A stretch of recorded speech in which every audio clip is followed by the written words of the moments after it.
People love him already. He's got the Rhode Island twang. The long pass to Moore and a pin block from Martin. Tune in to Cam's Corner. He's going to make it here. Draws the foul for another Rhode Island and one. Podcast His own podcast.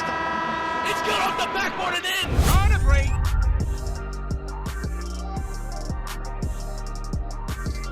And we're back, guys. Welcome back to another episode of Cam's Corner, Season 4, Episode 10, Episode 110, with NFL Films producer and production associate, co-host and producer of the Cole Swider Show and Syracuse alum, Adam Lewis. Adam, thanks so much for hopping on the show, man. Appreciate you having me, Cam. I'm a big fan of the show, for sure. Yeah, man, that means a lot. I know we connected a little bit before, back in May when we were both graduating. Our connection with Cole Swider we'll get into, of course. And just to start things off, just tell the viewers where you're from and where your passion for sports sparked at a young age. Sure. So I am from Vestal, New York. That's upstate New York, about an hour south of Syracuse. Cam, I don't even think you know this, but my dad is from South Kingstown, Rhode Island. So Wow. I visit Rhode Island like 4 or 5 times a year. It's like my favorite place to go in the entire world. So as a son of a huge Boston sports fan growing up in 2001 through the 2010s and mid-teens, I had an unbelievable experience growing up watching Tom Brady, David Ortiz, Paul Pierce. Like, we didn't have a bad year. If the Red Sox had a down year, the Patriots were going to the Super Bowl, vice versa with the Celtics. The Bruins had a couple runs. And I just never had a year where I wasn't able to watch my team go far in the playoffs. So as a sports fan, that's unbelievable. People don't have that experience unless you were a Boston sports fan in the last couple decades, maybe a Chiefs fan in the last couple of years in the NFL. But being able to be a sports fan, to watch winning and my teams be so successful, that creates a lot of moments that you're like, I'm going to rewatch these 500 times. And when you rewatch those, you realize in the moment, you only have one chance to produce this, to make it a moment. And then for everyone to watch it for years and years afterwards, that's the gift that comes afterwards if you do a good job in the first place. So I think my passion for sports production comes from just wanting to create a moment like that in the next 30 years that people will watch for the next 100. Yeah, man, that's so cool. I know I told you I'm from Rhode Island, but I'm not in the slightest a Boston or New England sports fan. Now with Joe Mazzulla at the helm for the Celtics, I'm following him and rooting for him, but huge New York fan, ironically. But so for yourself, like, how did you decide on Syracuse? I know you wanted to, at a young age, you already found out you wanted to make those moments happen. You wanted to be like the brains behind all that stuff, which is amazing. And Syracuse is the best school in the country, arguably, to do that. So I guess talk about like your senior year of high school, what that brought you and how you decided on Syracuse too. Sure. So the story I always tell is that when I was a little kid, we would play like wiffle ball with like my grandparents or my dad or whoever.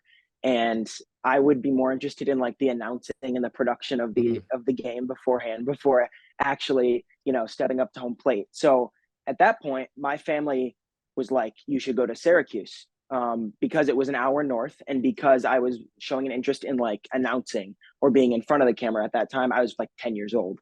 I think every kid has a lot of energy that way, but they saw that in me. And so it was always an option to think about. Upstate New York has some good communication schools, Ithaca College, Syracuse, being the two that I really toured and looked at. And I decided Cuse was the spot because I had been a Syracuse sports fan, and I wanted to do production. I want to do sports production. And while they're known for having lots of on-air talent, they also do a really good job, getting you ready for the actual industry and like the business of it, which I felt like I had no idea about that. I think I could get some technical skills together and learn the most of it through my 4 years, but I didn't know anything about the business. So I applied to Syracuse early decision, which means you only get one shot. Like they either put you in or you get pushed back, and you can't apply anywhere else. If you get accepted, you're going there. And I think I visited twice and interviewed in the admissions office. I think I had an okay, admissions letter like everyone else, but I also was able to submit like a reel of stuff that I had produced, but not necessarily that I was like on camera for. And I don't think that a lot of people at that time did that. This was 2019. I don't think a lot of people were able to show something that they like put on versus, okay, here's me in front of the camera, calling a game. So I got in December 17th, 2019. And I was able to know what I wanted to do for the rest of my life and where I was going to college with like 5 months left of school. So that was pretty sweet. And then the rest of senior year was just a lot of like getting ready for that, like putting on shows and, honing my craft, I guess you could say. Did COVID play a factor in any of that stuff, or was it kind of easy for you? So I'll tell a quick story if that's cool. I don't want to ramble too much about No, that's all right. stuff that I'm not the greatest at the time, but I had spent 2 months being the head producer of our talent show. It's a big show in high school. It's called Talent Fest, and I had written a bunch of sketches for it. We created like a promo video to the tune of Fresh Prince of Bel-Air, like crazy stuff. It's actually still on YouTube. People can find it. I'm not not my greatest work, but whatever. And then it was supposed to be on March 14th, Saturday night of 2020. And we had rehearsals up until that Wednesday. And then I think everyone remembers where they were that week when everything shut down. And Crazy. so literally 2 months, probably 2 hours or 3 hours a day working on this show. And it's just all shut down. So I'm already committed to Syracuse. I'm wrapping up senior classes. The teachers aren't like pushing us too hard to be like, okay, you have to do a million assignments. I kind of have some time on my hands. So we edited this carpool karaoke video with teachers that we had filmed before, but we were gonna like kind of add on to the week of. And it kind of went like, I call it Vestal viral, which is like where I'm from, Vestal, New York. And it got like 1 million views, not actually 1 million views, but for my area, it got a lot of views and like everyone saw it. People were texting me and emailing me. The principal was like, you know what, if you want to put anything else out, just go ahead. You don't need to approve it. And I was like, all right, we made it. Like Wow. this is the height of power. And so we put that video out. We ended up editing the talent show together in like an hour-long YouTube video. And looking back, it might not be like the greatest work of all time that I'll ever do, but it's with my friends that I grew up with. And it was like basically 3 months practice and something to do during that COVID pandemic. Everyone else was kind of just sitting around and we really put this thing together. So like looking back, I'm very proud of the process, how we like pivoted in the moment. Like as a producer, you have to kind of like make changes live and make decisions to make something happen. If something goes wrong, something always goes wrong. It's not usually like the world shutting down, but pretty close. And we were able to do it pretty well. So that was super fun. But in terms of my decision to go to Syracuse, nothing changed there. I was ready to go. Yeah, see, I love to hear that. Like for myself, I didn't really know exactly what it was that I wanted to get into with sports, getting out of high school. COVID kind of messed stuff up. I was like really considering playing at the Division III level back at home in Rhode Island, and then COVID hit, and I'm like, you know what? I didn't have that great of a senior year, so I was like, I want to stay around the game of basketball because basketball is like my bread and butter. I love basketball, so that's kind of how I started. I started the podcast to like get it off the ground, and then like it opened all these doors for me as far as meeting people, networking, getting like reps just in front of the camera, getting used to stuff. And you had that at the high school level. You already had all this experience in high school. So that transition to Syracuse, I wanted to know how much it was kind of, I guess, similar to what you did in high school and how easy it was for you to adjust once you were in the systems and like you're kind of welcome to Syracuse moment as far as those production programs and all that stuff goes. Yeah. Yeah. This won't be as exciting an answer. I had a rough start to college, I would say, in terms of like, getting to do a lot of things in our field. When I first got to school, you were allowed to have 4 people in a dorm room total, and you couldn't go into other dorms, and all my classes were online. So looking back, I don't know how I made like 2 friends. Like I don't, it was crazy at the time. Everyone was doing it, but like, I moved an hour away. It doesn't seem like too far, but if you don't know anyone, it was still a lot. On top of all that, there wasn't much going on with sports. There's no fans. There's no one calling the games. We have some clubs at Syracuse that do a lot of the on-camera stuff, maybe some behind-the-scenes live production, but I was never really involved in that. So in terms of projects that I could produce over time and kind of a final product, there was really nothing for like, I would say the first semester until the winter of my freshman year. I had trouble getting into things. On top of that, all you're taking like the gen ed classes, like, intro math. And I think I took a writing class that wasn't like, screenwriter or anything. It was like, English. So it was a lot of like fighting to like keep myself focused. Like you'll get there. Eventually you'll be able to do something and get going. But I do remember that first semester just being like, all right, take a pause. It's going to be a couple months until anything gets going. But I think we worked through that eventually, which I think we'll get into in a minute. Yeah. So what was that first like real project you got to work on where you're like, okay, I'm in the right place. This is the right school that I'm supposed to be at, and like going off of that too, like from there. Sure. Yeah. So I started this dorm room show podcast thing with my roommate Jake and a couple of our other friends in our big friend group. And we did like 4 or 5 or 6 episodes of that. And people started to like it a little bit. It wasn't crazy, not like much traction behind it, but it was like a stupid like Syracuse show. Like, here's where you can get the best food at 2 a.m. Here's the latest in, the Syracuse Sweet 16 run in basketball, just screwing around in our dorm room. And it ended up doing pretty well, just in terms of our friends. Like, people were talking about it and they said, all right, can you do a season 2? And we all got together and we're like, we're not going to sit in a dorm room. This was sophomore year by now, and just talk about stuff. We're going to go actually do it. So we got a high level basketball player at the time, Benny Williams. We got the Syracuse quarterback at the time, Garrett Schrader. And we got some other players lined up through like just me cold emailing the athletic department, and getting stuff lined up. And we would go to the stadium to shoot this stuff like on the field. And it took a million emails and figuring out resources. But every time I would send an email like this, the answer was yes. It was always, sure, come on in. It's going to have to be 8 a.m. to come to the Carrier Dome and stand on the turf and film stuff. But you can absolutely come do it. We'd love to have you. So to have that access, just because I asked in a nice way, in a professional way, in an email, is something that I don't think many schools would do. I think Syracuse is open to that because they shoot out so many successful creatives. And so the encouragement from that was just like, I could do anything here. Like, if I ask any question, when is the answer going to be no? And it never came. So Syracuse saying yes to stuff was just immediately, I knew I made the right decision at that point.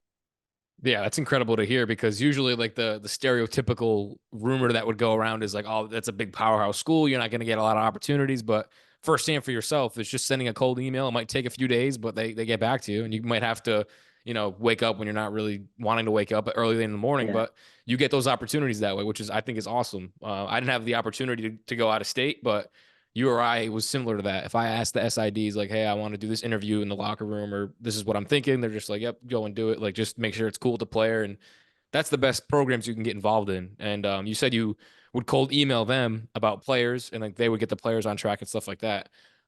Being from Rhode Island, I want to know where that connection with Cole Swider came in. He came in your junior year. So you said all the way up to your sophomore year, you started doing all these things. When did you first meet Cole? What was your first interaction with Cole? We'll start off with that, and then we'll get into the podcast questions. This is a perfect segue. So one of the cold emails was to the athletic department about getting this kid named Paddy Casey on. He was a walk-on on the Syracuse basketball team, originally from Scranton, which is where my roommate Jake is from, and I actually have some family from there as well. And we wanted him to be one of our like 5 episodes of that season. And obviously the answer was yes, because they were great about everything. And we shot that episode with him. It's also still on YouTube. It's called Call Him Otto, if you want to look it up. Not my greatest work of all time, but I will never delete something off the internet. It's part of the journey. For sure. So Paddy comes on and does I think it ended up like being a pretty good episode. Like, he was really funny, like charming kid. And we became like good friends over that summer, just like texting a little bit every once in a while. Nothing crazy. I think it was still Instagram DMs by this time. Like, it wasn't anything nuts, but he had been really close friends with Cole Swider at Syracuse. They had played together on the team that year. The one year they were both there was when they were together. And so Cole, I think he told this story. I know he told this story on your show. Yeah. Was really bored in LA getting ready for his first season as a Laker. So he said, I want to start a podcast. And Paddy was the one that he wanted to do it with. He was like the funniest kid that Cole knew. So he wants to get together and do a show.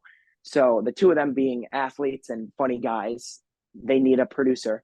And who does Paddy reach out to? The person that, invited him for what used to be a dorm room show in a COVID 4-person, like little closet sized dorm.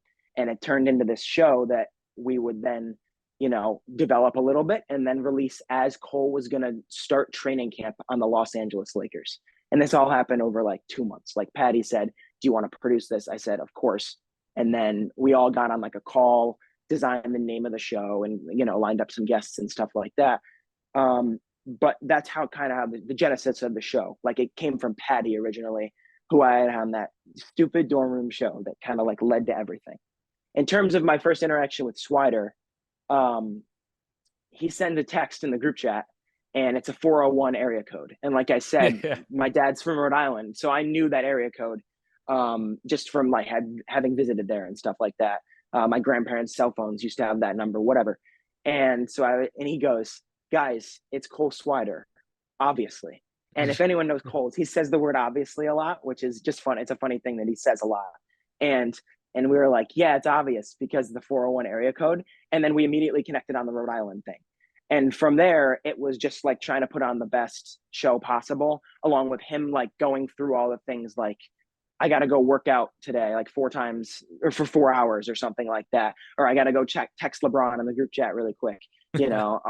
Austin Reeves is popping off. Here's some inside information about that. So we just got to be like good friends in the group chat kind of.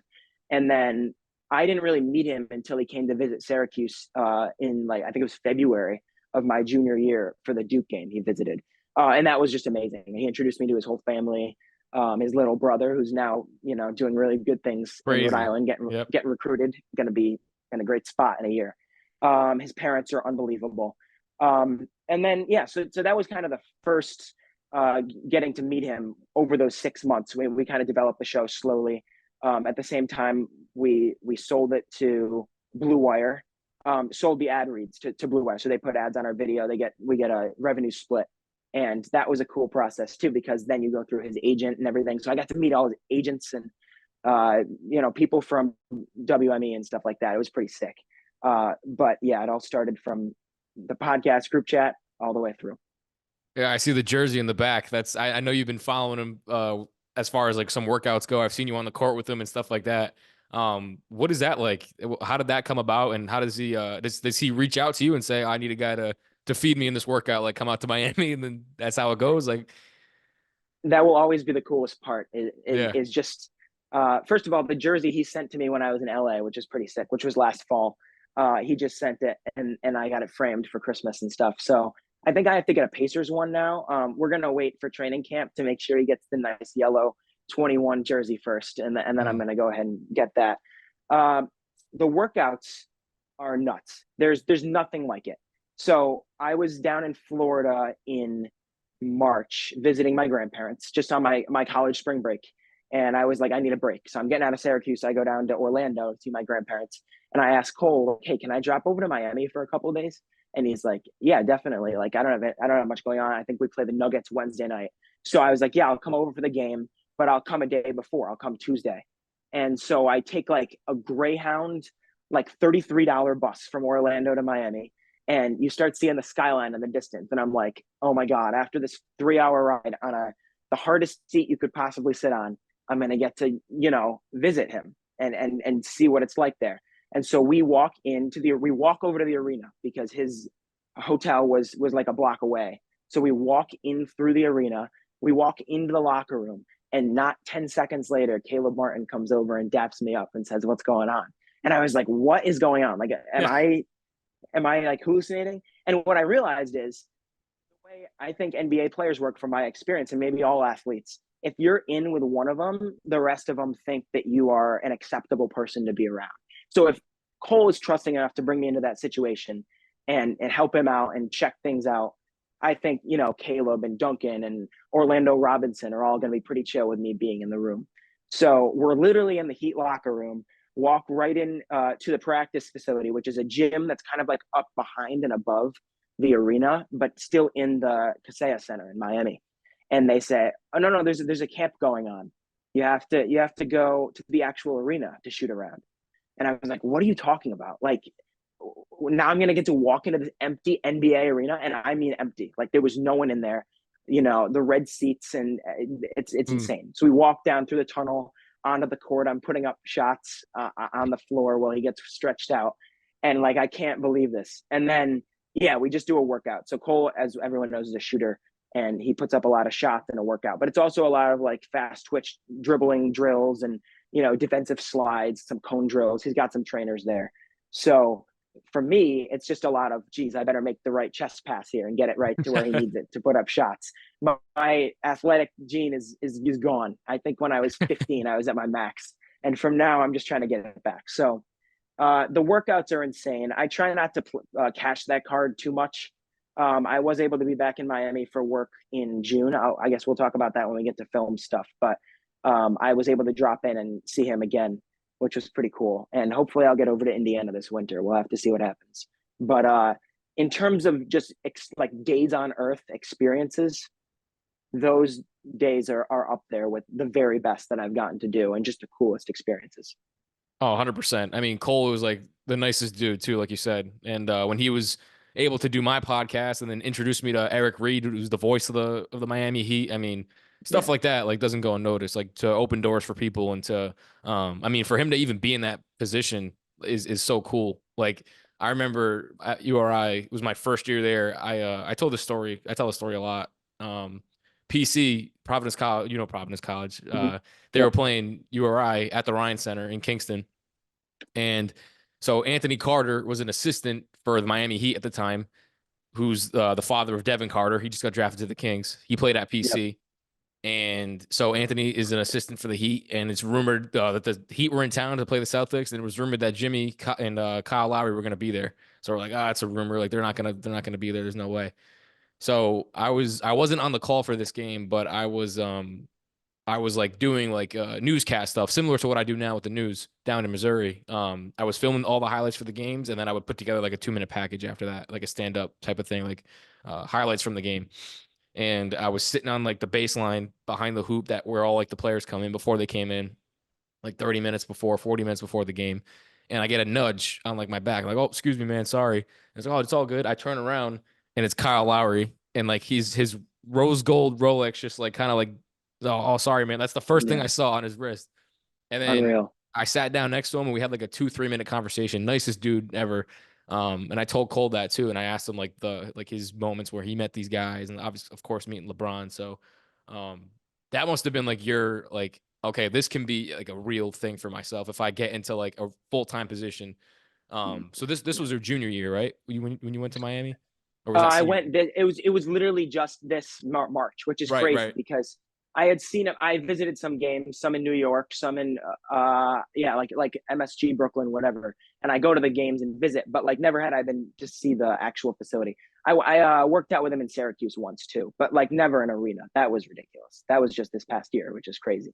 For sure. So you have the experience with producing shows for Cole. Obviously, Duncan Robinson, probably one of the biggest guests to come on there. Was it what's his name? It was in a Scottie Pippen Jr. You guys had that big studio in LA. We've had him twice. Yeah. That was the summer league in Vegas. Yeah. And he came to it's at the Wynn, Las Vegas, the big hotel on the Strip, and we did a show there without him, and then he came in and we did a show with him, which was pretty sick. And then I think I flew out like 2 minutes later. Like it was a crazy day, but yeah, Scotty's the man. And Duncan, I'm proud to say he remembers who I am every time I see him. So that's pretty cool. There's nothing like that. That's super cool, man. That's so awesome. Was that one of like the biggest like studios outside of Syracuse that you were in for the first time? The one in Vegas? Yeah. So they have it's our network. Blue Wire has a studio there, and it's top notch. It's unbelievable. It's like kind of like a hole in the wall, but it's a glass wall, and people can like look in, and it's pretty professional. And a pretty sick setup. Yeah, and I didn't have to do anything like tech wise either. I could focus on like managing Scotty and making sure the show was set up pretty well. But that was nicer than most things I've seen, except maybe here at NFL Films. That was pretty sick. Yeah, and of course a plethora amount of internships. I saw you worked at Barstool with Barstool Cuse, like doing stuff for them. And I had an internship with Barstool Roadie, so I'm sure it's similar to that, like making content, getting those numbers up, getting that experience. And like I said, you had a bunch of them at Syracuse. What do you feel like separated you from people that were doing what you were doing and really making a name for yourself as far as applying for jobs once graduation was over? What do you feel like got you over that hump? I think the Swider show was big because that's a very public thing. Like I can throw once a week I can put myself with an athlete on like social media, which is crazy. This past spring, I worked with a company called No Destination. It's actually a startup in Syracuse. My friend Sam Holland runs it. Shout out. And we were kind of building towards this social media marketing company back in February. And it didn't really, I wasn't super excited about it. I wasn't like stoked to help. I think you showed me what the studio was like. Yeah. Yeah. So we kind of pivoted towards running a studio for athletes, like giving them a space, especially at Syracuse. It's right on campus. But Sam gave me a budget, and we built a studio into this former boba tea shop on Marshall Street, which is like the most popular street in Syracuse, like a bar town kind of setup. And that took me like a month. And then I think 3 days after we got it all set up, we got Kyle McCord in the studio, who's the new Syracuse quarterback. He was with Ohio State last year. And just from that experience, I'm able to put on, a lot of business stuff, budget management, working with clients, working through all the creative, the look behind it, working through with cinematographers on lighting, on microphones, and crazy stuff that I had never had to do before. So while that was a challenge, like I wouldn't want to spend my last semester doing anything else. We were working long hours. We were there late at night, early in the morning, a couple of days of spring break, but boy, was it worth it, because when I got the job interview, I could just talk about it for 5 minutes like I just did there. And I think it's very different from, running a social media. It's like boots on the ground type stuff that I had never done before. Yeah. So talk a little bit more about graduation coming up as a senior. Again, we're same age. So like it was the same situation for us back in May. I forget when you announced it, but remind me of when you got the job with NFL Films, how that came about, and what other jobs were you looking at that time too? Yeah. So same Florida trip, at spring break, I was applying to a bunch of jobs, which is very discouraging. Even if you're getting stuff back, it's discouraging because it's just half the time it's one LinkedIn click or entering the same resume for the 48th time. Oh my God. So I would say I probably applied to 30 jobs. Yep. I had an interview for the Olympics this summer back in December and hadn't heard anything. And I applied for a seasonal producer position, which actually was then called production associate, but since then it's now a seasonal producer at NFL Films. And I applied for it. Didn't think maybe I'd get an interview, but whatever. And I drive back up from Easter weekend and from home up to Syracuse. And I put out my lawn chair for the solar eclipse, which in Syracuse, it was 99%. And they gave me a call during the solar eclipse to tell me I got the job. And I was like, that is amazing. Wow. I'm going to call you back. So then I sat down and watched the eclipse for like 20 minutes. And then I called back and they gave me all the information. I think I took like 2 or 3 days, talked to a couple professors, and then decided like, yeah, I have to do this. Which was, I have no complaints about the information they gave me. I just wanted to make sure it was okay with like my whole family to move to New Jersey and stuff like that. So I went through that whole thing. I think I had to wait a couple weeks to like sign the contract and before announcing anything, but it ended up being, a week or two before graduation that it was like out there, I'm moving down to Jersey. So then they send me my start date and it's Monday morning at 9 a.m. when I'm graduating Sunday at noon. And I was like, okay, well, I guess I'm not going home after school. I'm going right back down there. So I walked for my communications school on Saturday afternoon, drove home, hung out with family, skipped the commencement on Sunday because it's just a bunch of speeches, in my opinion. I'm sure it's a good memory for a lot of people, but I had 24 hours left. So I hung out with my family, drove down to South Jersey, right near Philly down here, and kind of moved in that night and went to work at Films Monday morning at 9 a.m., which was pretty crazy. A lot of people say it's like they don't know if they would have done that, but I have no regrets looking back. It was a crazy whirlwind thing that I don't regret at all. 100%. I would have been the same exact way. And like for me, my ceiling is the NBA. Like I really, really like want to be in the NBA more than anything in the world. It's if it's play-by-play, if it's like a studio job, if it's a sideline job, whatever it is, I want to be on camera doing something in the NBA. And I know that will come in time. And before we cap things off, I want to ask you about your ceiling as well and what you see yourself doing. But piggybacking off of this quick turnaround after graduation, talk about, again, I love asking like people like their welcome to whatever it is moment. So we talked about like Syracuse, getting into Syracuse. Your first job at NFL Films is a day after you graduate. So what was like one of the first things they had you doing, and like how quickly were you able to pick up things and kind of relate it back to the steps and rhythms that you got in with Syracuse? Sure. It was very HR, go through all the trainings and stuff that first week. Yeah. Second week was very technical training. Like, okay, you're going to be editing on Avid, which I had never done before. I use Premiere. Or you're going to be directing voiceover this way, which I had never done before, period. And third week was flying down to Miami to shoot with Tyreek Hill and Raheem Mostert and Bradley Chubb. So I knew about that like a week before, flew down and shot what's called Top 100 is the show for films. And that's on NFL Plus. If anyone wants to watch it, ranks all the players 1 through 100 based off of votes for the players themselves. The players all vote for each other. And then whoever wins, right? Whoever won this year happened to be Tyreek Hill. So our job was to go down there and give him the trophy and film it happening. And he didn't know, right? He didn't know it was going to happen. It's like very confidential. There's like 8 of us on planet Earth that know the list before, which is pretty cool. And if you haven't seen this video, you have to go look it up. I'm not just plugging my work. Like, I did see it. I remember seeing that. Oh my God. Viral video. Tyreek goes nuts. Flipped out, yeah. Like starts running around the room, picks up Mostert and like throws him over his shoulder, he knocks our backdrop over that took us 45 minutes to set up. Yeah. And there's like 4 of us in the room. Like I'm one of 4 people on earth that get to experience that in person. Tyreek introduced himself, was super nice, was talking to me before we started shooting, like whatever. And at that moment, I was like, fine. Like I was focused, like doing my job. And then I walk out of the facility. I'm like, wait, that just happened. And I kind of like reflected it on the whole flight home. I was like, oh my God, that is unbelievable. And I get paid to do this every day. That's crazy, So that was my like big moment of being comfortable in what I was doing. And also realizing it's always going to be surprising what happened. I will tell you one quick thing about when I was not prepared, which was 2 weeks ago at lunch, and Bill Belichick walks into our cafeteria. For those that don't know, he's shooting inside the NFL. He's shooting his podcast. He's shooting another show, which I can't talk about yet. That's coming up. And it's all happening 2 or 3 days a week in Mount Laurel, New Jersey. Bill Belichick comes into the studio and he walks in and stands next to me at the salad bar. And I was like shaking as a lifelong Patriots fan, like visibly like a little bit nervous.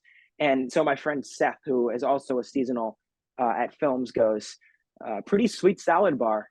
And Bill goes, I'll say. And I'm like, Seth, what are you doing? Like, you can't talk to him. And then I realized, of course you can. We're coworkers now. Yeah. So that is like, to be coworkers with Bill Belichick. We have 138 Emmys in the last 40 years. Like, I just hope to be able to like live up to that. So every day when I walk in that building, someone could be there. Like Matt Patricia was here, Jason Kelsey. It's nuts. Roger Goodell, I got to say hi to. Like, just ridiculous. And all that leads back to the fact that like every day is a surprise. So every day is I can't believe this is happening moment for me. Some days a little slower than others, but when the big things happen, you remember why you're planning for 2 weeks to make something happen. Yeah, when I worked for Channel 12 back in Rhode Island, internship I had before graduating, junior summer into senior year, I worked with the news, and like a lot of the things they did in the summer was go to Pat's camp, training camp, mini camps, all this stuff. And my boy Ed Lee that went to URI, he had a mini camp deal with the Patriots. So he was with the Patriots the same time I was covering the Patriots. So he would come in, and I would always talk to him. And we actually filmed a podcast about it. I wasn't able to put it out because then unfortunately he ended up getting cut like that summer. But the first few weeks that he was there and we were doing stuff, he waved over. So he would always go in the corner with Mac Jones in practice at the end of practice, just like throw the ball back and forth. And he waved me over, like not too far, but he introduced me to Mac Jones, and like Belichick was walking by, like Ramondre Stevenson was like signing some lady's arm for like a tattoo. So like those moments where you're in the locker rooms and you're in those like on-field environments, like you have like that extra access pass, like that is like the coolest thing. And I'm sure you get that firsthand too with like the films. Like that Tyreek story is amazing. And then now, most recently, you guys just wrapped up Hard Knocks with the Chicago Bears. So, Yeah. dig deep into that and talk about that. And is this your first Hard Knocks project you worked on? Yeah. So the way Hard Knocks works these days, like as of right this moment, we've got the preseason, which is the one that everyone kind of knows, like training camp, which this year was the Bears. We're doing in season in about 2 months here. I think we start work, and it's the whole AFC North division. And then this past spring, we did the Giants off season, they called it, which is basically like, okay, put the team together, free agent deals, go through draft day, stuff like that, which was sick. I just didn't get in time to really work on that. So yes, this was my first show working on the Bears. I actually have a t-shirt right there. It says crew, which I love. I saw that. And I will kind of dispel the magic a little bit. I'm what's called an associate producer credit on that show. And what that means is we get all the footage into here in New Jersey and what's called logging. We take every single clip and kind of like sort through it and say, okay, this needs to be in the show. This definitely doesn't need to be in the show. This is a viral moment for social media. This is, Caleb Williams finally mic'd up, stuff like that. I go through it every day for 2 months, basically. And the hours are a little bit weird too. We come in at 3:00 to work on the stuff that was shot that morning in training camp, or what we call robos, which are the meetings, like robotic cameras in the meeting rooms. So we would edit what is happening that same day, and we worked into the wee hours. Like I was there at 1 a.m. a couple times, usually about 11 p.m. Putting that show together for a month. We would literally just categorize all the footage, and then kind of we would shoot an email to producers being like, you should put this in, or the showrunners, I should say, you should put this in. I really want this put in. This piece of music could be good, whatever. So my job specifically on that show is a lot of just staring at a screen and typing and looking through the footage. But I think it's super important because if we screw something up, if we don't see something in the footage, it will never be seen, not only on Hard Knocks, but we can't use it in future projects. It kind of disappears. So that was my job on Hard Knocks, and it is a grind. It is 5 episodes, 5 weeks, but it was worth it. Every minute was worth it. Seeing my name at the end of it is pretty cool. And getting to know everyone that works on that show, from our execs and showrunners all the way down to like the assistants and stuff like that. It's unbelievable. And if you haven't seen it yet, I'm going to actually plug this one. Please watch Hard Knocks Bears. It was really fun and turned out really good. And they have a filthy offense this year. They're going to be better than anyone thinks, in my opinion. I'm calling it right now, 11 wins. I got one of their stacks in one of my family leagues, one of my fantasy leagues. I got Caleb, Keenan, and DJ Moore. So I watched the first episode of Hard Knocks. I watched the second one, and then I'm thinking to myself, you know what, I know Adam said he got a job with NFL Films, and then I'm not even kidding, dude. That day, you posted like the picture of your name in the credits, and I'm like, holy shit! Like he's doing like the Hard Knocks. He's doing. I remember the Tyreek thing that blew up. So like I was like, I gotta get you on. I gotta talk to you about all these amazing. Like I'm sure your family's super proud, but like I know your dad. I'm sure you have a different connection with your dad being a sports fan. And for me, like obviously living away, you're living away from home, and they see this stuff from afar. Just talk about, like, before we wrapping things up, like the feedback you get from your friends, your family, and all that kind of stuff. Yeah, I know people worry about, especially in our industry, spamming their social media feeds with everything. Like, oh, I worked on this, I worked on that, I got to do this cool thing. And they might see it as some form of bragging. I have personally and egotistically decided that anything that I do that is super sick is from a bunch of people back home believing in it and helping me through it for my entire life. And it is because of them that I can show it off and say, okay, this is what I get to do every day because of this hard work. And not just because of me, because of everyone back home that like pushed me to this point. So when I share stuff on social, and people a lot of times think it's pretty cool, which is, again, egotistically and selfishly, it's pretty cool to have people saying your job is sick. How do you get to do that every day? But it also reminds me that like so many people made this happen, especially my parents. They everything that they do is for me in life. Everything, every decision they've made, my grandparents, the last 70 years has gotten me the ability to do this for a living and spend so much money to go to Syracuse and travel all over the place, not getting paid to start, to get you to this point, like you can't beat it. And you have to remember that's where you come from in the first place. So when I put stuff on social, I say, yep, this is sick. I was with, Jason Kelsey today. But they say, Adam, that's so cool. Like, keep doing it, keep working hard. And then I come home, like I went home last weekend for the first time in like 2 months. And I told my parents, I was like, thank you. This is unreal. Like everything you've done is a sacrifice to get me into this spot. And it's because of you that we're able to do this. So the way I see it, being able to get, cool notes from people back home, my friends, maybe some younger people, that's always nice. But, family is the reason I'm able to do it. And that's why I'll keep sending back what I'm doing, because we're doing it.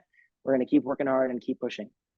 For sure, man. I have the same exact philosophy. I mean, I wouldn't be in this chair right now talking to you and in Joplin, Missouri, if it wasn't for the people back home and it wasn't for the support staff that I have. So that's amazing. And I appreciate you so much, Adam, for hopping on the show. I do want to close off, like I mentioned before, talking about my ceiling and how it's the NBA, and I really want to work in the NBA. And I see myself doing that down the road. For yourself in 5 years, say, or even like the goal at the end of the day. I know you're starting off like at a awesome spot. You've worked really hard to get to that point at such a young age, but what's your ceiling? Where do you see yourself in your career? What do you want to accomplish once everything's said and done? Yeah, I fully missed that question 15 minutes ago, so that's my fault. I didn't No. answer I wanted to close off on it for sure. Yeah. My fault. So, where I'm at right now is pretty sweet.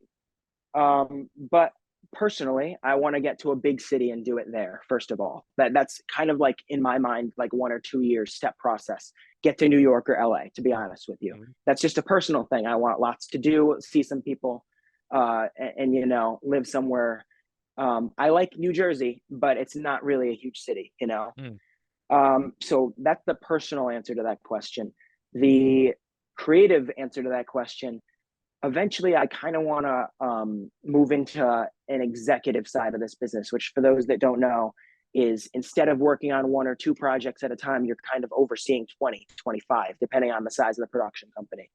And I think a little bit of input and final say over 20 projects that are going to air somewhere is a lot cooler than working really hard on 1 project at a time. That's just my personal opinion.